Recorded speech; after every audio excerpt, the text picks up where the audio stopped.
श्रीमद् भागवत पुराण में अपन कल तामस प्रमेय प्रकरण में जो प्रथम अध्याय है और श्री सुबोधनी जी के अनुसार द्वादशवां अध्याय है और श्रीमद् भागवत जी के अनुसार ये पंचदश यानी कि 15वां अध्याय चल रहा है। कल अपन ने 4 कारिका ली थी। वो 4 कारिका में अपन को मूल 3 चीजन को याद रखने को हतो कि अविद्या जो है पंच पर्व अविद्या 3 प्रकार की है। पंच पर्व अविद्या 3 प्रकार की है, एक आधि भौतिक, एक आध्यात्मिक और आधि दैविक। तो इन तीनों में जो स्थूल शरीर को जो अविद्या थी वो पूतना के रूप में ठाकुर जी ने दूर करी और अब जो है लिंग शरीर की जो आध्यात्मिक जो पंचपर्व विद्या है वो बाकू क्रमशः 5 अध्याय में क्रम बतायो है। पहलो धेनुकासुर को वध, दूसरो कालिय नाग दहन, तीसरो प्रथम दावाग्नि को पान, चौथो प्रलंबासुर को वध और 5वां दूसरी दावाग्नि को पान। तो यहाँ में 5 प्रकार की अविद्यान को नाश ठाकुर जी ने कियो है।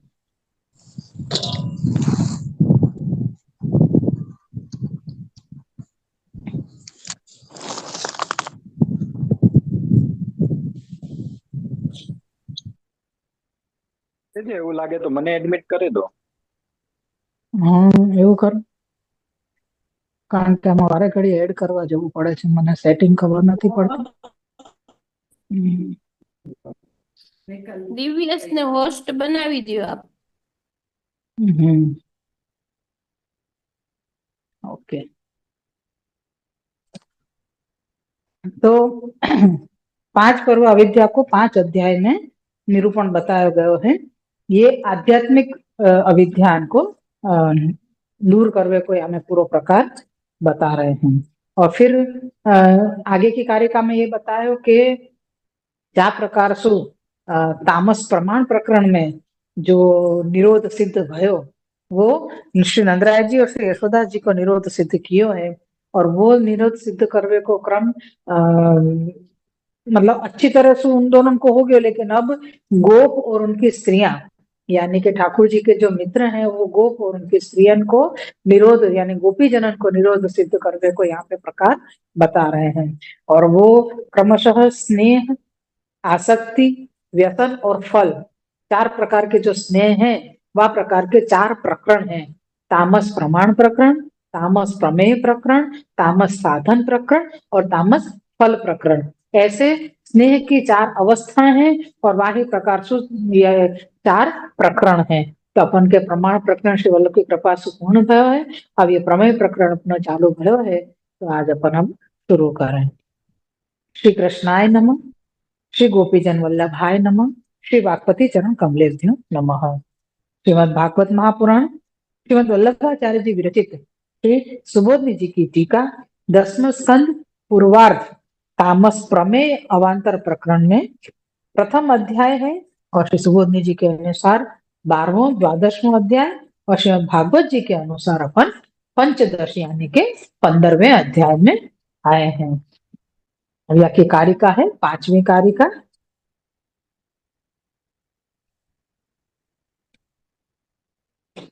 तद्वधो ज्ञान पूर्वो ही फलावधि निरूप्यते कालीय इंद्रियाण्याहुर्विषयास्तद्विषम मतम। कारिका के अर्थ है ज्ञान पूर्वक फल की प्राप्ति होने तक उस धेनुक के वध का निरूपण किया गया है। मनुष्य की इंद्रियां कालीय सर्प के विष के समान है। बहुत सुंदर यहाँ में वर्णन आगे मतलब बता रहे हैं। सुंदर का मतलब है कि खुलासा पूर्वक सहजता सु कहाँ अपन अटके हुए हैं, कहाँ ठाकुर जी सु दूर हैं, तो वो सारो प्रकार को मतलब कहाँ कौन सी परिस्थिति है जो अपन को ठाकुर जी से दूर रख रही है। तो वा परिस्थिति को या वा का कहेवा कोई शब्द के जो ठाकुर जी से दूर करने वाली जो चीज है वासु अपन को बाहर निकलना है, चाहे वो अपने मन सु होए, चाहे वो अपने अंदर के विचारन सु होए, या चाहे अपनी कोई कृति ऐसी होए। तो यहाँ पे बता रहे हैं कि धेनुक और कालिय को दोनों को वहां पे वर्णन कैसे प्रकार से आगे करेंगे या प्रकरण के अंदर वाको थोड़ा सा खुलासा श्री महाप्रभु जी कारिका में कर रहे हैं। ये पांचवी कारिका को व्याख्या थे कि जब तक ज्ञान पूर्वक फल की प्राप्ति हुई तब तक धेनुक के वध का निरूपण होने से सिद्ध है कि धेनुक देहाध्यास था। जैसे तत्व ज्ञान से देहाध्यास का नाश होता है, वह यह तत्व ज्ञान तब होता है जब आत्मा में पूर्ण प्रेम उत्पन्न हो। जैसे कहें कि भाई देहाध्यास कब नहीं नड़े, अपन ने कहे कि भाई हमको तो भूख प्यास नींद सब प्रकार के अध्यास जो देह के लगते हैं, बहुत देर तक हम बैठे नहीं रह सके, बहुत देर तक खड़े नहीं रह सके, एक टक की सो अपन कोई को देख नहीं सके, एक मन स्थित करके एकदम अपन श्रवण नहीं कर सके, तो ये सारे देहाध्यास हैं। तो ये देहाध्यास छूटेंगे कब छूटे, जब वाको तत्व ज्ञान प्राप्त हो गए। जो तत्व ज्ञान प्राप्त हुए तब जाके ये देहाध्यास टूट जाए। केवे को मतलब है कि जहाँ इंटरेस्ट आवे, जहाँ एकदम अपन को रस उत्पन्न होवे, जैसे कहें कि भाई ये मेरी पसंदीदा चीज है या ये मेरी पसंदीदा जगह है, तो यहाँ पे आके मैं सब कछु भूल जाऊं।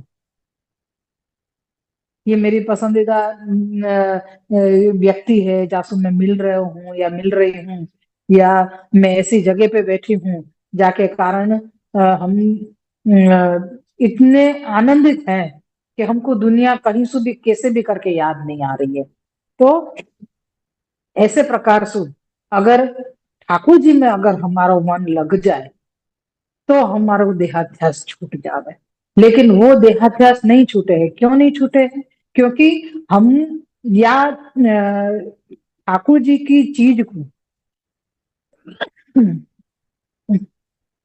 या ठाकुर जी के दर्शन है, ठाकुर जी की सामग्री है, ठाकुर जी की सेवा है, ठाकुर जी को साहित्य है, ठाकुर जी के मनोरथ की सजावट है, ठाकुर जी को हर एक प्रकार को क्रम है। तो इन सबन में हम वो उन चीजन की मुख्यता नहीं रखे हैं। अपन यूं कहें कि हाँ ये कर लेंगे, लेकिन पहले दूसरों काम जरूरी है, पहले वो करना है। तो जब तक मुख्यता ठाकुर जी की नहीं आएगी तब तक अपन को देहाध्यास नड़तो रहेगा। तो वो ज्ञान कराना जरूरी है। तो वो ज्ञान करावे के लिए श्री महाप्रभु जी कह रहे हैं जैसे कि ठाकुर जी की मुख्यता पहले करो। अपन सवेरे सबसे पहले उठ के नहा धो के ठाकुर जी को जगावे के लिए मंगला की तैयारी करें, तो वो हमारी दिनचर्या की शुरुआत होनी चाहिए। ये नहीं कि हमने अपनो सारो काम पौने भाग को कर लियो, वाके बाद अब हम ठाकुर जी की सेवा में जा रहे हैं, नहीं। हमारी दिन की शुरुआत ही ठाकुर जी की सेवा से होनी चाहिए, तो वह मुख्यता की गिनती में आवे। तो ऐसे समय में जैसे जैसे वो क्रम अपनो चलतो जावे तब जाके हमारो ये जो देहाध्यास है ये धीरे धीरे धीरे धीरे टूटतो जावे। तो यहाँ पे यही बता रहे हैं कि वो तत्व ज्ञान ब्रजभक्तन को कब भयो, जब तक वो धेनुकासुर को वध नहीं भयो, यानी कि जो धेनुक जो देहाध्यास को रूप है वह धेनुकासुर को नाश जब ठाकुर जी ने कियो तब जाके उनको देहाध्यास छूट्यो है। यह तत्व ज्ञान तब होता है जब आत्मा में पूर्ण प्रेम उत्पन्न हो। वो तत्व ज्ञान यानी ये कहे ना कि भाई ठाकुर जी की सेवा की मुख्यता जब बताई श्री महाप्रभु जी ने कही कि भाई हमको मंगला से लेके शयन तक को सेवा को क्रम करना है।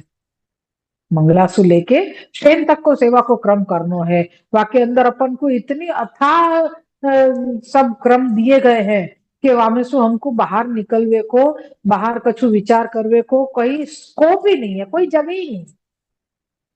भाई आज ये उत्सव आ रहा है, या की तैयारी करनी है, कल ये उत्सव है, या की तैयारी करनी है, आज ये तिथि आ गई, आज सुंदर ये वस्त्र है तो अरे भाई वस्त्र तैयार है कि नहीं तो वो देखना है, ये सामग्री है तो ये सामग्री है कि नहीं वो तैयार करनी है।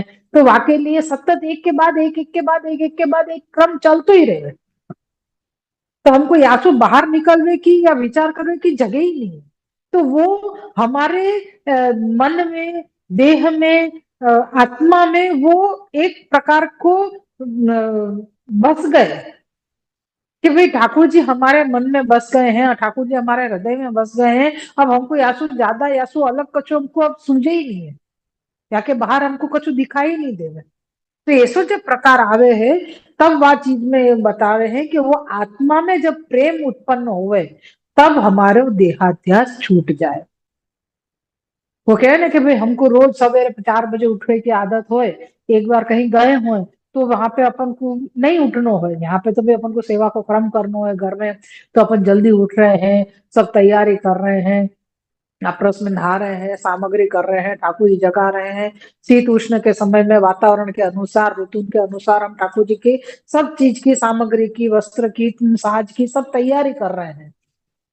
तो ये सब चीज हमारे लिए बिल्कुल यूं आत्मसात हो गई है ठाकुर जी की कृपा से। तो वाकई बिना हमको चैन नहीं पड़े। तो अगर कहीं बाहर गए होंगे तो भी हमारी 4 बजे आंख खुल जाए, क्यों खुल जाए? क्योंकि आत्मा में ठाकुर जी विराज रहे। तो वो अपन को याद करा रहे, ये याद करें कि भाई समय हो गयो है, चलो उठनो है। यानी हमारा मन इतना ठाकुर जी मय हो रहे हुए कि वहां वो कार्य करने के लिए हमारा मन अपने आप उठ के खड़ो हो जा रहा है, तड़प रहे है कि भाई ये समय हो गया। तो वो आत्मा में प्रेम जागृत भयो है। तो प्रेम जागृत भयो तब देहाध्यास छूट्यो। अब देहाध्यास तो छूट गयो, देहाध्यास छूट गयो, जैसे नींद आनो, भूख लगनो, और क्या करनो है, जगनो, उठनो, ये सब देहाध्यास है। और आगे बता रहे हैं कि वैसे ही गोपों को भगवान की लीला रस का अनुभव होने से उस रस के विशेष पान करने की तीव्र इच्छा हुई, जिससे उन्होंने धेनुक के वन में भगवान की भक्ति करने के लिए वहां जाने की भगवान को प्रार्थना की। ये प्रसंग एक या प्रकार को है कि जैसे हम अपने अपने ही मन को ठाकुर जी की तरफ लेके जा रहे हैं, वो प्रकार यहाँ में बताए जा रहे हैं। जैसे हम कही कि भाई अभी जैसे कही ना कि अपन को बहुत रस उत्पन्न हुए, जो अपनी सबसे प्रिय या अपनी पसंदीदा चीज होए, कोई रंग पसंद होए, कोई जगह पसंद होए, और कोई व्यक्ति पसंद होए, कोई ऐसो पहनावा पसंद होए, कोई श्रृंगार करना पसंद हो। यानी बाकी वो पसंदीदा चीज ऐसी होवे कि वाके लिए वाको आसपास के काम कैसे भी करके पूरे हो जाओ। रोज में नहीं होते हैं, लेकिन कोई कार्य ऐसा जब करना आवे अपने मन को, तो आसपास के सारे काम बहुत फटाफट हो जाओ। तो यहाँ प्रकाश यहाँ पे बता रहे हैं कि जब वो रस पैदा भयो, यहाँ पे गोप जनन ने भगवान की लीला रस को अनुभव कियो, तो लीला रस को अनुभव करवे सो अब वो रस चाखवे की तीव्र इच्छा भई करे। ये तो सुंदर है, इतनो आस्वादन या को रस को करें तो आनंद आवे। तो वो जब तीव्र इच्छा भई है, तब उन्होंने ठाकुर जी से विनती करी। क्या विनती करी?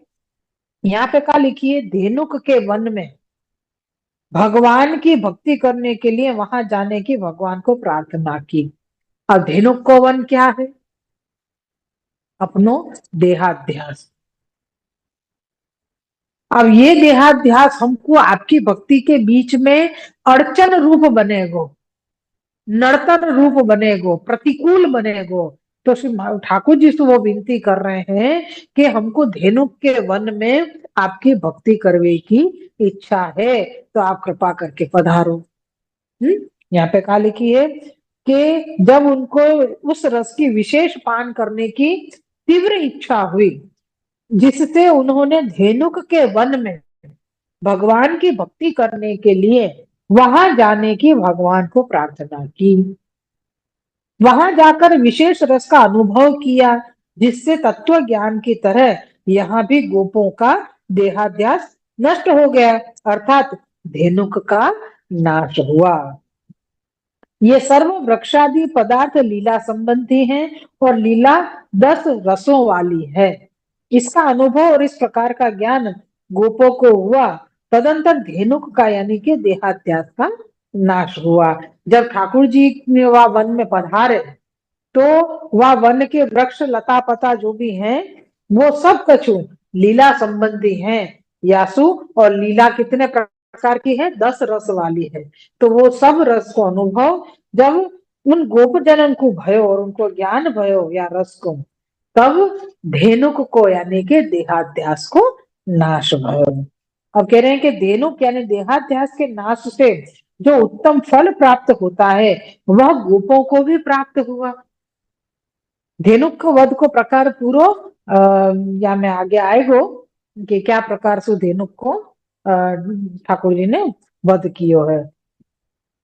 तो वहां फल की प्राप्ति गोपों को हुई। जैसे कि धेनुक के मरने पर वह निर्भय हो गए, निडर होकर वन में फल खाने लगे। देहाध्यास नष्ट होते ही विष युक्त यमुना जल पान करने से प्राण त्याग किया। तब भगवान ने अपनी अमृतमयी दृष्टि की वर्षा से उनको जीवन दान देकर अलौकिक देह की प्राप्ति करा दी। ये यहाँ पे पांचवी कारिका पूर्ण भई। बहुत ही सुंदर ये छिली 2 लाइन में जो क्रम दियो है वाकु अगर अपन देखें, मैं फिर से वो वांचन करूं क्योंकि जैसे कही के धेनुक को नाश भयो यानी कि देहाध्यास को नाश भयो। क्या विनती करी गोप जनन ने कि ठाकुर जी आप धेनुक वन में पधारो क्योंकि हमको आपकी भक्ति करने की इच्छा भई है, विशेष भक्ति करने की इच्छा भई है। तो ठाकुर जी को अपने हृदय में पधरावे के लिए अपन ने विनती करी। धेनुक कौन है? देहाध्यास। देह अपनो है, वाक्य अध्यास ठाकुर जी की प्राप्ति के लिए हमको विघ्न रूप मन हो रहे है, अड़चन रूप हो रहे है।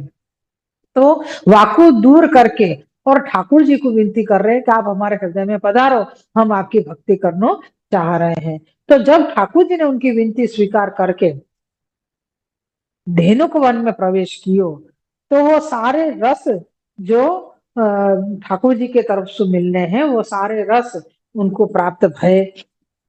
तो फल प्राप्त भयो, रस प्राप्त भयो को मतलब का भयो कि जो चाह रहे थे गोप वो उनको प्राप्त भयो। यानी वो जो फल है ठाकुर जी के रस रूपी जो फल है वो उनको प्राप्त भयो और वो प्राप्त करके वो धेनुक को मर गए यानी देहाध्यास छूट गयो। ठाकुर जी में ओतप्रोत हो गए, ठाकुर जी की भक्ति करी और देहाध्यास छूट जावे पे उन वो कैसे हो गए? निर्भय हो गए, निडर हो गए और वन में फल खाने लगे। यानी जो ठाकुर जी ने रस प्राप्त करायो है वह रस को आस्वादन लेवे लगे, निर्भय होके, निडर होके, है ना। तो अब कह रहे हैं कि जब या प्रकार से जो उनने रसास्वाद लियो, जब वो रसास्वादन लियो तो देहाध्यास तो नष्ट हो गयो। तो अब यूं भयो कि भाई अब ये रसास्वाद लियो है तो कछु जल भी लियो जाए, मतलब रस में आधिक्यता करी जाए। लेकिन यहाँ पे कह रहे हैं कि यमुना जी को जो जल है विषयुक्त यमुना जल पान करने से प्राण त्याग किया। जल कैसो है? यमुना जी को अभी विष युक्त है क्योंकि कालिय नाग अभी है वहां यमुना जी के अंदर। यासु वो जल विष युक्त है और वहां पे वह जल को पान करवेसु फल खायो ने तो फल खावे के बाद जल पीवे की इच्छा भई तो उनने जल पियो तो यमुना जी के में से जल निकाल के पियो तो उनके प्राण त्याग दिए सबन ने। तो ठाकुर जी ने अपने अमृतमयी दृष्टि की वर्षा यानी आपने दृष्टि मात्र से उन सबन को जीवन दान दियो।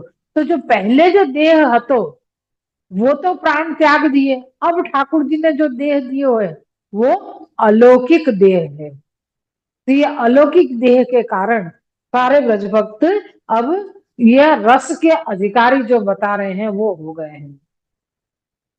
देखेंगे कि यमुना जी की कृपा सु प्राप्त हुए और ठाकुर जी ने जो अमृतमय दृष्टि करी वाको भी सुंदर प्रकार यहाँ पे बतायो है।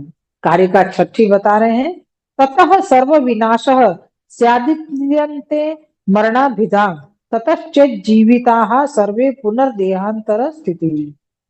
कारिका को अर्थ है उससे यानी विषय सर्व का नाश होता है, इसलिए अंत में मरण कहा है। मरणांतर जीने पर दूसरे देह की प्राप्ति समझनी चाहिए। व्याख्यात है आपको, जैसे सर्प के विष से मरण होता है, वैसे ही विषय रूप विष से जीर्ण शीर्ण इंद्रियों से मृत्यु होती है। अतः इंद्रियां कालिय सर्प के समान है और विषय विष जैसे है। यहाँ पे आध्यात्मिक अविद्यान को दूर कर रहे हैं, तो धेनुक के रूप में आपने देहाध्यास दूर कियो। अब देहाध्यास तो दूर हो गयो, लेकिन जो इंद्रियां हैं उनकी इच्छा अभी खत्म नहीं भई, तो वो इच्छाएं हो रही हैं, तो कह रहे हैं इंद्रियाध्यास। अब ये ठाकुर जी के रस की प्राप्ति के बीच में ये इंद्रियाध्यास आके विघ्न कर रहे हो है, तो कह रहे हैं कि अब वाको नाश करने को समय आ गयो है। कह रहे आध्यात्मिक अविद्या को नाश करने के लिए धेनुक आदि का भगवान ने प्रथम निग्रह किया है। लिंग शरीर में जो अध्यास होता है वह आध्यात्मिक अविद्या से होता है। जब तक आध्यात्मिका अविद्या नष्ट नहीं होगी तब तक प्राकृत लिंग शरीर का भी नाश न होगा। यानी जो प्राकृत देह हतो वो यमुना जी के जल जो हतो विषयुक्त वाको पान करवे सु देह छोड़ दियो। और अब जो ठाकुर जी की अमृतमयी यानी कि आपकी जो जीव जीव वापस देवे वाली जो अमृतमयी अमृत का करे, जीव दान करे ना, तो ऐसी दृष्टि से ठाकुर जी ने जब देखो तो सबन को वापस से प्राण आ गए। तो अब यहाँ समय प्राकृत देह नहीं, मतलब अलौकिक देह की प्राप्ति हुई है। तो यहाँ पे भगवान को इनके प्राकृत लिंग शरीर का नाश करना है, अतः ये कालीय के विष से युक्त यमुना जी का जल पीते हैं, जिससे मृत्यु को प्राप्त होते हैं। उनका प्राकृत लिंग शरीर नष्ट हो जाता है। भगवान अपनी अमृतमय दृष्टि वृष्टि से उनको अलौकिक देह का दान करते हैं। वह अलौकिक देह लीलोपयोगी होती है। यह देह प्रारब्ध कर्म से उत्पन्न नहीं हुई है, कारण के लिंग शरीर के नाश से उनके प्रारब्ध कर्म भी नष्ट हो गए थे।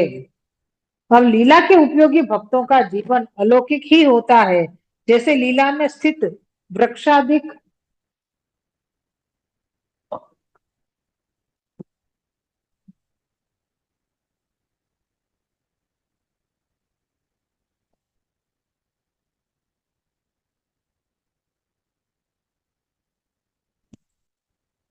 लीला में उपयोगी भक्तों का जीवन अलौकिक ही होता है।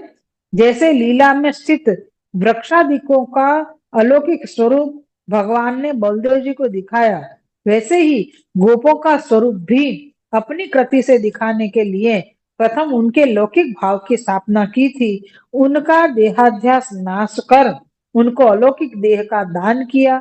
वास्तव में तो लीला के जीवों में प्राकृतता कभी भी नहीं होती है, उनमें सदैव भगवत भाव ही बना रहता है। ये यहाँ पे कारिका अपनी छठी पूरी हुई है। कारिकार्थ व्याख्या सहित संपूर्ण। अब कारिकाओं के द्वारा प्रथमाध्याय का अर्थ समझाकर अब श्लोकार्थ प्रारंभ करते हैं। अब आपको आभास है, प्रथम श्लोक अब चालू होएगो। तत्र प्रथमं ज्ञानं निरूपयन् भगवान देश शुद्धिं वन प्रवेशं वन क्रीडायां मनश्च कृतवानित्याह त्रिभिः ततश्चेते इति वन एव ज्ञानं सात्विकत्वात् तत्रोद्वेगो न भवति इति तत्र क्रीडायां मनो निरूपणीयं प्रवेशश्च ग्रामाद् भिन्न प्रक्रमार्थो वक्तव्यः। तत्र प्रथमं भगवतो मध्यम लीलायां वृंदावनस्य दैत्य भूयिष्ठत्वात् शुद्धि माह ततः इति। आभासार्थ है, ज्ञान का निरूपण करते हुए प्रथम भगवान ने देश की शुद्धि करी, वन में प्रवेश और वन में क्रीड़ा करने का मन किया। इसका वर्णन क्रम पूर्वक 3 श्लोकों से करते हैं। तो ज्ञान सात्विक होने से सात्विक स्थान पर ही उत्पन्न होता है। यहाँ पे अब क्या प्रकार से ठाकुर जी आगे बढ़ रहे हैं, तो वाको एक क्रम के अनुसार बताया। पहले देश की शुद्धि बताई, फिर वन में प्रवेश कियो, वाके बाद वन में क्रीड़ा करी, और या प्रकार से पूरा वृत्तांत यहाँ पे दे रहे हैं। तो कह रहे हैं कि ज्ञान जो है, ज्ञान देनो है ना, देहाध्यास दूर करनो है। अब अपनो मूल अध्याय अब चालू भयो है। अभी तक तो कारिका में श्री महाप्रभु जी समझा रहे थे कि आगे के अध्याय में क्या आएगा। तो अब अध्याय शुरू भयो है। तो शुरू अध्याय में ये बता रहे हैं कि शुरू के 3 श्लोक में क्या वर्णन है। तो कह रहे हैं कि भाई ठाकुर जी ने पहले देश की शुद्धि करी और फिर आपने वन में प्रवेश कियो और अब वन में क्रीड़ा भी करी। तो यह प्रकार से 3 श्लोकों से करते हैं। तो ज्ञान सात्विक होने से सात्विक स्थान पर ही उत्पन्न होता है। वन सात्विक है, अतः वहां ही ज्ञान होगा, वहां उद्वेग भी न होगा। इसलिए वहां वन सात्विक भिन्न प्रकार से प्रवेश और क्रीड़ा करने का मन किया। यहाँ पे 2 प्रकार के खुलासा दिए गए हैं। एक तो वन को भिन्न प्रकार से प्रवेश, तो हमने 11वें अध्याय में भी वन लीला कही है। वहां गांव के संबंधी वाली होने से वैसी नहीं थी जैसी यह है, अतः यहाँ पृथक प्रकार से प्रवेश किया। पहले भी अपन ने देख चुके हैं, प्रक्षिप्त अध्याय में बताया तो कि ठाकुर जी बछड़ा और ग्वाल बाल के साथ में वन में प्रवेश कियो। तो कह रहे हैं कि वो वन प्रवेश अलग है तो, और ये वन प्रवेश अलग है। दूसरों ये बता रहे हैं कि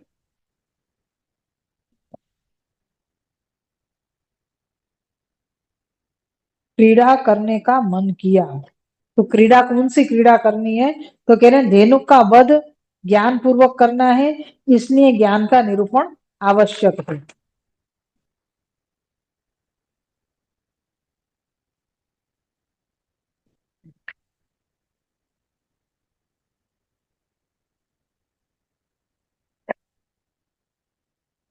धेनुक का वध ज्ञान पूर्वक करना है, इसलिए ज्ञान का निरूपण आवश्यक है। किंतु यहाँ वन प्रवेश आदि का वर्णन प्रथम इसलिए किया है कि ज्ञान सात्विक स्थान में उद्भव होता है। वन सात्विक स्थान है, वहां ज्ञान का वर्णन उद्वेग बिना होगा। ये प्रकाश और लेख में हमको श्री लालू भट्ट जी को लेख और ये बता रहे हैं कि ये वस्तु को खुलासा किया है। इस उप प्रकरण में मध्यम लीला है। प्रारंभ में देश शुद्धि की आवश्यकता है, कारण कि वृंदावन में दैत्यों का बाहुल्य है। अतः प्रथम श्लोक में देश की शुद्धि का वर्णन है। श्री सुक उवाच, श्लोक पहलो। ततश्च पौगंडवयः स्त्रियो श्रितो व्रजे बभूव तुष्टौ पशुपाल सम्मतौ गाश्चारयन्तो सखिभिः समम पदेर वृंदावनम पुण्यमतिव चक्रतुः।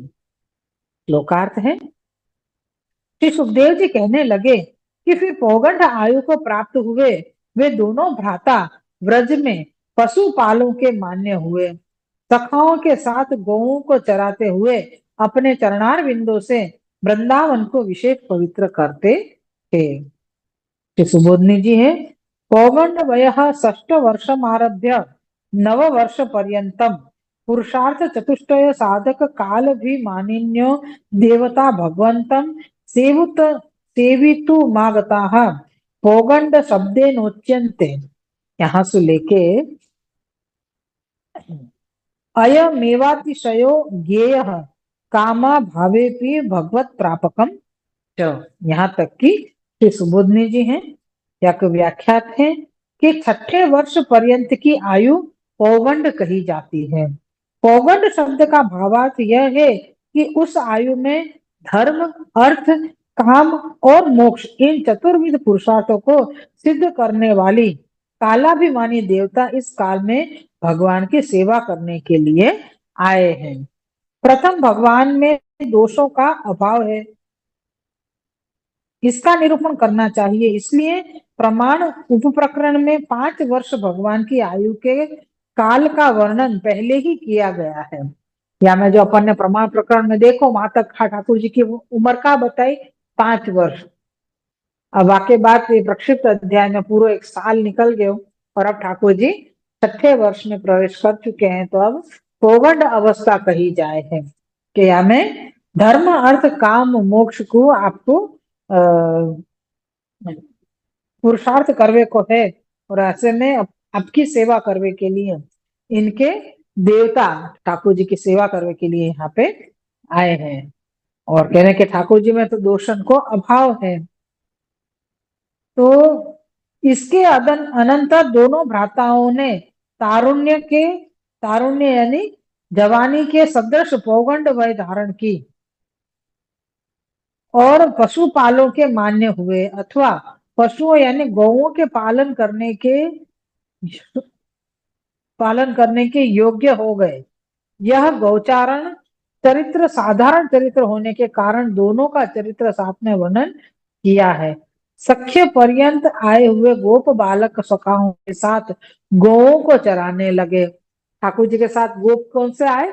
सख्य भाव वाले। तो उनके साथ में ठाकुर जी गाय चरावे लगे। तो इन गोप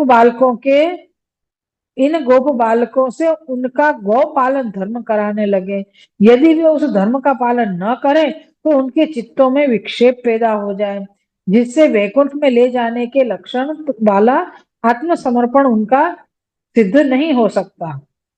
इससे ये दोनों सखाओं की गौओं को चराते हुए अपने पदार बिंदों से वृंदावन को पुण्य रूप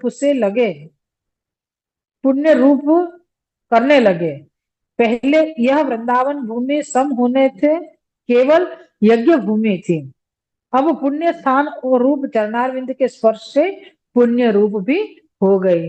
वृंदावन में लोग बात खूब यज्ञ करते थे, यासु ये वृंदावन की भूमि को यज्ञ भूमि कहते थे। लेकिन अब ठाकुर जी भी पधारे हैं तो आपके चरणारविंद का स्पर्श वृंदावन को और भी पुण्य रूप स्पर्श कर दियो, वृंदावन की भूमि को और भी पुण्य रूप कर दियो। इस लोक और परलोक के धर्म के साधन और कामना के अनुरूप फल देने वाले साधन को पुण्य कहा जाता है। यह वृंदावन भी पुण्य रूप होने से निसाधनों का स्वयं ही भगवान की प्राप्ति का साधन हो गया है। कह रहे हैं कि ये वृंदावन भी अब पुण्य रूप हो गई है, तो अब निसाधन जो आप स्वयं हैं तो भगवान के अनुरूप फल देने वाले साधन को पुण्य कहा जाता है। यह वृंदावन भी पुण्य रूप होने से निह साधनों का स्वयं ही भगवान की प्राप्ति का साधन हो गया है। इतना ही नहीं किंतु लीला विशिष्ट होने से स्वतः फल रूप है। यानी यहाँ पे ठाकुर जी वृंदावन में पधारे हैं तो वो यज्ञ स्थली जो कहवाती थी वृंदावन, वो अब ठाकुर जी के स्पर्श से पुण्य स्थली हो गई है। और वो सात्विक स्थली है, या तो सात्विक स्थली में ज्ञान को उद्भव होना सहज है, और ऐसे में ही ज्ञान को उत्पन्नता हुए है। और यासु वो फल देवे वाली वो वृंदावन की स्थली ठाकुर जी के स्पर्श से हो गई है। और यासु भी इतना ही नहीं है कि लीला विशिष्ट हुए सु स्वतः फल रूप हो गई है।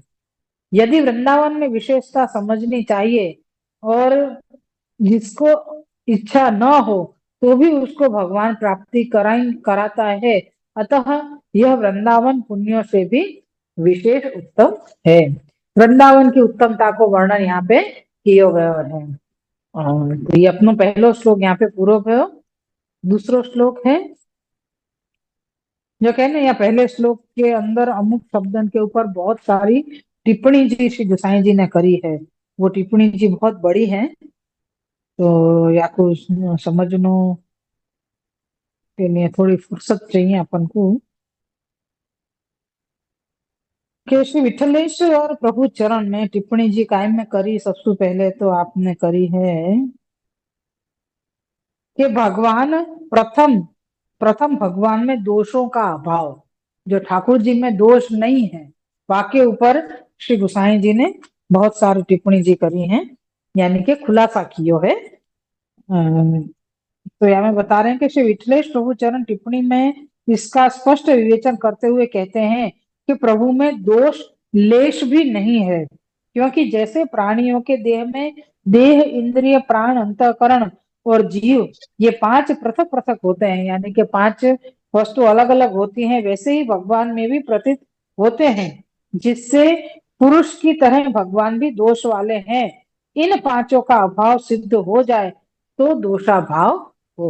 अब यहाँ पे वो कह रहे हैं कि तुम कह रहे हो कि भाई ठाकुर जी में तो दोष है ही नहीं, तो श्री गोसाई जी आज्ञा कर रहे हैं कि ये सच्ची बात है, लेकिन जैसे साधारण जीव में ये पांच चीज दिखाई दे रहे हैं, कौन कौन सी, तो कह रहे हैं देह में देह, इंद्रिय, प्राण, अंतःकरण और जीव। तो ये पांच चीज अगर कोई साधारण जीव में दिख रही है तो वो दोष सु भरो भयो ही होएगो, क्योंकि इनमें से कोई से भी एक चीज सु तो दोष हो ही जावे।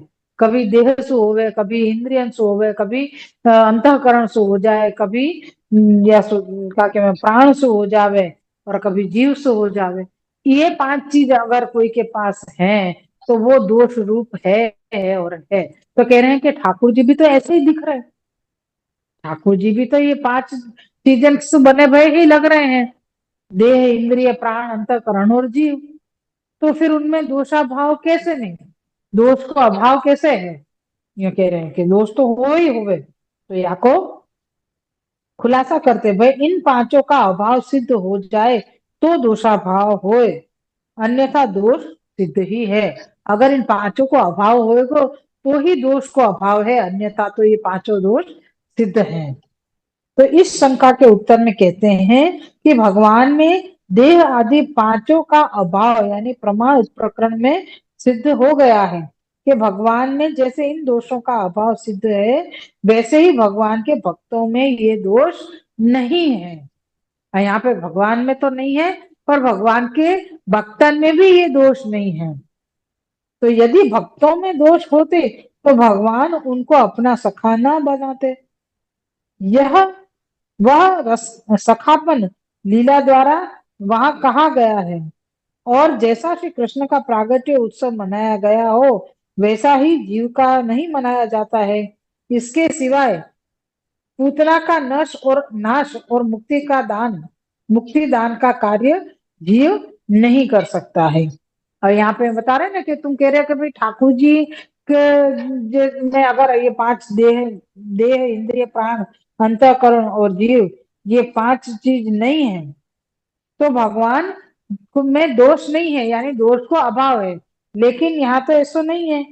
यदि भक्तों में दोष होते, मतलब ठाकुर जी ने अपने आप को तो आप तो दोष तो रहित है, लेकिन अपने भक्तन को भी दोष तो रहित बनाए हैं। तो अगर दोष हो तो भक्तन में तो ठाकुर जी उनको अंगीकार नहीं करते। यासु जीव को भी आपने दोष को अभाव वालों बनाए हुए है। तो यहाँ पे ये प्रकार यहाँ बताए हुए कि ठाकुर जी जीव को अपना नहीं सकते, और ये सखापन लीला द्वारा यहाँ वहां कहा गया है। और जैसा श्री कृष्ण का प्रागट्य उत्सव मनाया गया हो वैसा जीव का नहीं मनाया जाता है। यानी ठाकुर जी को जो उत्सव मनाया गया प्रागट्य को, ऐसा उत्सव कोई जीव के प्रकट हो जीव के पैदा हो से थोड़ी मनाया जाए, तो के नहीं मनाया जाए। लेकिन इसके सिवाय पूतना का नाश और मुक्ति दान का कार्य जीव नहीं कर ही सकता। पूतना को जो मोक्ष ठाकुर जी ने कियो, ऐसो कार्य जीव थोड़ी कर सके, नहीं कर सके। यासु वाको मुक्ति को दान भी जीव नहीं दे सके, और वाको नाश भी जीव नहीं कर सके। तो यहाँ पे यहाँ प्रकार से दोनों में साम्यता नहीं है, ठाकुर जी में और जीव में। यासु कही के ठाकुर जी दोष के बिना है, यानी कि निर्दोष है। ये आज इसको अपन यहाँ पे रखें और अपनो ये पहलो श्लोक जो है वो अपने यहाँ पे पूर्ण भयो है। दूसरो श्लोक अब अपन कर लेंगे, और ये जो थोड़ी सी टिप्पणी जी यहाँ पे दी गई है वह टिप्पणी जी को भी पूरा करवे को और आपकी कृपा से समझवे को प्रयास करेंगे। आज अपन ने देखो कि देनुकासुर जो देहाध्यास को रूप है, वह देहाध्यास के रूप को मतलब देहाध्यास को दूर करने के लिए जो गोप जन ठाकुर जी से विनती कर रहे हैं कि हमको ये रसास्वाद लेने के लिए आपकी भक्ति करनी है, तो आप धेनुक वन में पधारो, और धेनुक वन में पधार के हमको आपकी भक्ति के लिए विशेष हम आपके भक्ति में करना चाह रहे हैं। तो ये हमारे स्थान मतलब ऐसी विनती करें कि आप पधारो बस, तो आपके पधारवेसु धेनुक को वध भयो, यानी देहाध्यास छूट गयो। और देहाध्यास छूटवेसु ठाकुर जी में जो आत्मा में प्रेम उत्पन्न होना चाहिए ठाकुर जी के लिए, वो प्रेम उनको उत्पन्न भयो, उनको ज्ञान भयो है। और ज्ञान को प्रकार बतायो कि ज्ञान कैसे प्रकार से भयो, तो कह रहे हैं कि ज्ञान वृंदावन की स्थली में जब ठाकुर जी के चरणारविंद को स्पर्श भयो है, तो वो वृंदावन की स्थली जो भी भक्त आवे वहां पे, उनको ये सब कुछ फलदान करवे में, सहज फलदान करवे में सामर्थ्यवान भी है। क्यों भाई है? क्योंकि ठाकुर जी के स्वरूप को वर्णन बताया कि ठाकुर जी तो सदा ही दोष बिना के हैं। और तो वह प्रकार से उनके स्वरूप को वर्णन आयो है। तो ये प्रकार यहाँ पे रहो। आज अपने 2 कारिका पूरी भई और 1 श्लोक पूरा भयो है शिवल्लभ की कृपा से। कल फिर से हम लेंगे। शिवल्लभाधीश की जय। ठीक है। वल्लभाधीश की जय। खूब खूब दंडवत प्रणाम जयवाला। वल्लभाधीश की जय। खूब खूब आशीर्वाद।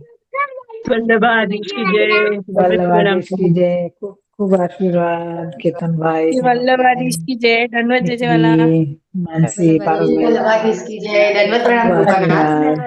आशीर्वाद। खूब खूब आशीर्वाद। वल्लभाधीश की माली दंडवत प्रणाम जय वाला। वर्षा पाली वल्लभाधीश की जय। दंडवत प्रणाम राजा। वल्लभाधीश राजा की जय। खूब दंडवत। खूब आशीर्वाद। अलका बहन खूब खूब आशीर्वाद। राजा दंडवत। दंडवत प्रणाम। हाँ, जय हो। खूब आशीर्वाद, खूब आशीर्वाद।